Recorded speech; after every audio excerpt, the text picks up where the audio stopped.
আসসালামু আলাইকুম প্রিয় মুসলিম ভাইরা, সবাই কেমন আছেন? আজকের ভিডিওটা কিন্তু খুবই একটা ইম্পর্টেন্ট ভিডিও হতে চলেছে। প্লিজ দয়া করে আপনাদেরকে অনুরোধ করে বলছি, আজকের ভিডিওটা কেউ স্কিপ করবেন না, বিনা স্কিপে দেখবেন, তাহলে বুঝতে পারবেন।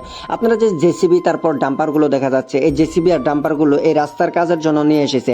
আমি যেখান দিয়ে যাচ্ছি এটা কিন্তু একটা রাস্তা বর্তমান, আগে কিন্তু এটা রাস্তা ছিল না, আগে কিন্তু এটা ক্ষেত ছিল।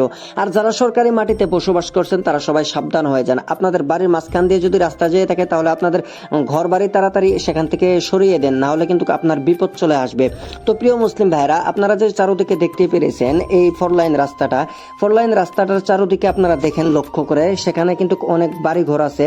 তো দূর থেকে দেখা যাচ্ছে, দেখেন অনেক কিন্তু বাড়ি ঘর আছে। এই বাড়ি ঘরগুলো এখানে আগে ক্ষেত ছিল, এখানে কিছু বাড়ি ঘরও ছিল আর ক্ষেত ছিল। এই ক্ষেতের মাঝখান দিয়ে কিন্তু এই ফোর লাইন রাস্তাটা হয়েছে। এই ফোর লাইন রাস্তাটা কিন্তু আমাদের বাড়ির মাঝখান দিয়েও গিয়েছে। বর্তমান আমাদের বাড়ি আধা কিন্তু চলে গিয়েছে এই ফোর লাইন রাস্তাটা। আপনারা নিশ্চয়ই দেখতে পেরেছেন, এটা কিন্তু একটা ফোর লাইন রাস্তা। আগে কিন্তু এটা ফোর লাইন রাস্তা ছিল না, বাট এখন কিন্তু এটা ফোর লাইন রাস্তা হয়ে গিয়েছে। এটা কিন্তু ক্ষেত নাই এখন, ঠিক আছে? এখন আপনারা ক্ষেত বললে ভুল হবে, এটা বর্তমান ফোর লাইন রাস্তাই বলতে হবে। তো আজকের ভিডিওতে আমি আপনাদেরকে কিছু ইম্পর্টেন্ট কথাগুলো বলছি, যে আগে ভিডিওটা দেখেন তারপর আপনাদেরকে বলছি। আপনারা যে সামনে জেসিবি গুলো দেখা যাচ্ছে, এই জেসিবি গুলো এখানে যে নিয়ে এসেছে এই রাস্তার কাজের জন্য, এই রাস্তার কাজ করেছে, অর্ধেক করেছে আর অর্ধেক বাকি আছে, করছে লাহে লাহে। আর সেখানে কিন্তু জেসিবি গুলো দেখতে পেরেছেন, এই যে ডাম্পার নিয়ে এসেছে। তারপর এখানে এই ঘরটা দেখতে পেরেছেন, এখানে যারা কাজ করে, জেসিবি কাজ করে এইগুলো, তারা কিন্তু মানুষ এখানে বসবাস করে। এই যে সামনে যে একটা ছোট্ট ঘর দেখা যাচ্ছে, এই ঘরেও কিন্তু মানুষ থাকে, যারা দূর থেকে এসে এখানে কাজ করছে, এই রাস্তার বিষয়ে কাজ করছে। আপনারা সবাই এই রাস্তার জন্য কাজ করছে, দূর থেকে এসে তারা এই ঘরে বসবাস করে আর কি থাকে। তো চলে আসলাম ফাইনালি এই রাস্তার মাথায়, আপনাদেরকে এখন সবকিছুই দেখাবো, একটু ধৈর্য সহকারে দেখেন। এই লাস্ট ভিডিওটা আমি আপনাদেরকে পরে দেখাচ্ছি, আগে এই ভিডিওগুলো দেখেন।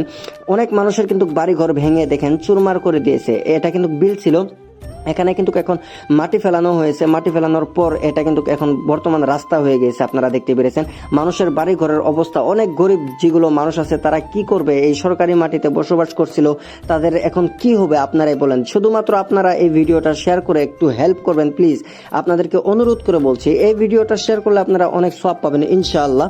আর আপনাদেরকে আমি দেখাচ্ছি, একটু ভালোভাবে লক্ষ্য করে দেখেন। আমি ক্যামেরাটা কিন্তু ব্লার করে আপনাদেরকে দেখাচ্ছি, তারপর আমি ভালোভাবে দেখাচ্ছি আপনাদেরকে। এখান থেকে গাড়ি থেকে নেমে আমি কিছু এই যে ডাম্পারগুলো দেখাচ্ছি। আগে এই ডাম্পারগুলো যে এখানে নিয়ে এসেছে, অনেক গাড়ি নিয়ে এসেছে এখানে, খালি একটা দুইটা না। আমি আপনাদেরকে জাস্ট দেখাচ্ছি ভিডিওর জন্য। জেসিবি ডাম্পারগুলো যে নিয়ে এসেছে এখানে কিন্তু একটা দুইটা না, কমের ভিতরেও আমার মনে হয় যে ডাম্পারগুলো নিয়ে এসেছে 20-30টা। আমি যা দেখলাম আর কি ভিডিওর মাঝখানে, আমি অতটুকু দেখাই নাই।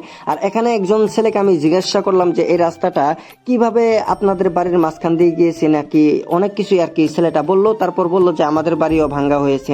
তো এইগুলো আর কি জিজ্ঞাসা করলাম। জিজ্ঞাসা করার পর আপনাদেরকে যে আমি রাস্তাগুলো দেখাচ্ছি, এই রাস্তাগুলো একটু লক্ষ্য করে দেখেন। চারদিকে কিন্তু মানুষের বাড়ি, এই বাড়ির মাঝখান দিয়ে কিন্তু এই রাস্তাটা গিয়েছে। আর কিছু রাস্তা গিয়েছে ক্ষেতের মাঝখান দিয়ে, যে ক্ষেতগুলো দেখতে পেরেছেন। আর সামনে কিন্তু বাড়ি ছিল, এই বাড়িগুলো ভেঙে এই রাস্তাটা নিয়ে গিয়েছে। বর্তমান সরকারের সাথে আপনি কিছু বলতে পারবেন না, সরকার যেটা করবে সেটাই আপনার মেনে নিতে হবে মাথা পেতে। আপনারা সবাই জানেন আমরা কিন্তু মুসলমান, আমরা কিন্তু ভারতে বসবাস করি, আমাদের জন্য কিন্তু সবকিছুই স্বাধীন না, আপনারা সবাই জানেন। তো আপনাদেরকে বলছি প্রিয় মুসলিম ভাইরা, এই ভিডিওটা আপনারা যতটুকু পারেন প্লিজ শেয়ার করে দিবেন। আর যারা গরিব দুঃখিয়া মানুষ আছে তাদের জন্য সবাই দোয়া করবেন, যাদের বাড়ি ঘর ভেঙে এরকম ভাবে চুরমার করে দিয়েছে, তারা এখন কোথায় থাকবে? তাদেরকে ভালোভাবে মাটি দেওয়া হয় নাই। তো এই ভিডিওটা আপনারা যতটুকু পারেন প্লিজ শেয়ার করে আপনারা বিশ্বের কোনায় কোনায় পৌঁছে দিবেন। আর আমি এখানে দাঁড়াইলাম, এটা হচ্ছে রাস্তার লাস্ট মাথা। রাস্তার লাস্ট মাথাটা যদি আমি আপনাদেরকে একটু ভালোভাবে দেখাই, সামনে কিন্তু নদী আছে, এই যে নদী, এই নদীটা আপনারা দেখতে পাচ্ছেন, নদীর সেখানেও কিন্তু রাস্তা আছে। আর এখান থেকে কিন্তু সরাসরি পাহাড় সার সবকিছুই দেখা যাবে। আপনাদেরকে আমি দেখাচ্ছি, একটু ওয়েট করেন, আমি কিছু কথা বলছি আপনাদেরকে। ভিডিওটা প্লিজ আপনারা যতটুকু পারেন শেয়ার করে দিবেন। এই যে সামনে যে নদীটা আছে, এই নদীটার এখানে কিন্তু ওভার ব্রিজ হবে। ওভার ব্রিজ হওয়ার পর সেখান দিয়ে রাস্তাটা যাবে। আর সামনে পাহাড়গুলো দেখতেই পেরেছেন, এখান থেকে ক্যামেরাতে ভালোভাবে দেখা যাচ্ছে না, অনেক রোদ দিয়েছে তো সেই জন্য ভালোভাবে দেখা যাচ্ছে না। তো প্রিয় মুসলিম ভাইরা, আপনারা যতটুকু পারেন প্লিজ আজকের ভিডিওটা শেয়ার করবেন। আর সেখানে নদী যে দেখা যাচ্ছে, আপনারা দেখতে পেরেছেন নদী আমার পিছনে, এই নদীর সামান দিয়ে কিন্তু রাস্তাটা হবে। তো আজকের ভিডিওটা এই পর্যন্তই ছিল। তো সবাই ভালো থাকবেন, সুস্থ থাকবেন, আমার জন্য দোয়া করবেন, আর বেশি বেশি এই ভিডিওটা শেয়ার করবেন। আর আমাদের গ্রাম থেকে যারা দেখছেন অবশ্যই কমেন্ট বক্সে কমেন্ট করে জানিয়ে দিবেন। আসসালামু আলাইকুম, আল্লাহ হাফেজ।